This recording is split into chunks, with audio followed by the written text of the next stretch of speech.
Tinupok ng apoy ang isang bahay sa Purok 4 Barangay Bagong Bayan, Darag-Albay, bandang alas 4:30 ng hapon kahapon. Agad na nakaresponde ang mga bombero kaya mabilis na nakontrol ang apoy na umabot sa unang alarma. Ayon kay Gina, isa sa mga nakatira sa naturang bahay, wala silang lahat ng magkasunog. Wala rin daw silang ideya kung ano ang pinagmulan nito.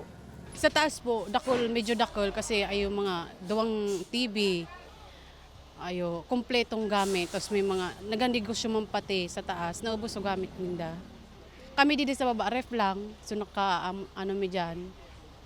Tapos mga bado may naubos, so mga igdaan gamit mi. Sa inisyal na investigasyon, nasa 78.77 structural damages ang naitalang pinsala sa nasabing bahay. Alas 5:03 ng hapon nang maapula naman ang sunog. After po nung nung na-fire out, may ni-standby rin kami isang truck just in case po mag-rekindle. Nagpasiguro rin po kami. Wala namang naiulat na nasaktan o namatay sa insidente. Inaalam pa sa ngayon ang sanhi ng sunog.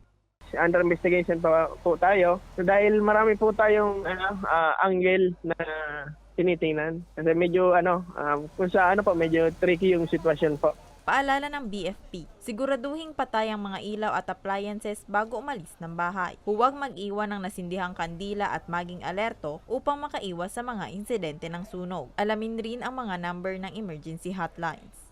Para sa mga balitang Tatak Bicol, Rose Bilista.